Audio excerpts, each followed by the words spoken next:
Fillon llogaria, si thot pejgamberi alayhis salam, thirret njeriu në emrin e vet dhe në emrin e babës të vet, o filan i biri filanit, dili përpara Allahut, se po të fton Allahun takim. Dhe sigurisht natyrën të madhe të prit secili prej neve, pasi atë ditë dalin mu llogarit për Allahut, atë ditë kur njerëzit i dalin Allahut një ka një.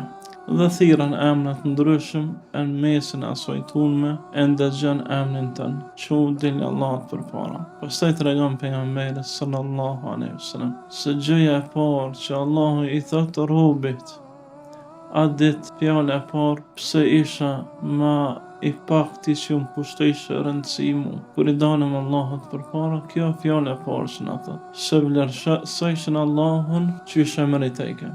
Sa prej neve vëllezërit e mi e vlerësojnë një fëmijë 3-4 vjet në prezencë më shumë se Allahun, të këshyrë në telefone, në televizore, të folë ças dohet, sa gibeti bëhet, sa përgojimi bëhet.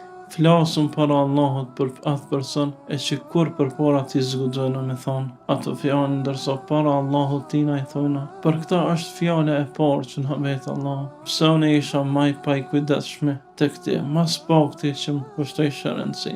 Mas pakti kushtojnë rëndësi Allah, gjithna, pa përjashtim, prej atij që flet deri i fundit që dëgjon. E kushtojnë pak rëndësi namaz. E falëm Yatsin, kush prej neve mund me thonë se çka namaz që e fala, më kon i fundit jam i kënaqur me të. Kush prej neve ke i koncentruar si shkoj met, si shkon met, as te fëmia, as te gruaja, as te pasunia, as te çka ka më ndodh, as çka po ndodh. E i pat met veç në për ajete që i lexoj ke imam ose në për lutje që i thashëm namaz. Ibn Abdullah e përmend në hadith se pejgamberi sallallahu alaihi wasallam thot, namazi që sfalet si çdo thot, shkatërroft Allahun ditën e gjykimit. Ai namaz që sfalet me koncentrim, lutet kundra ne.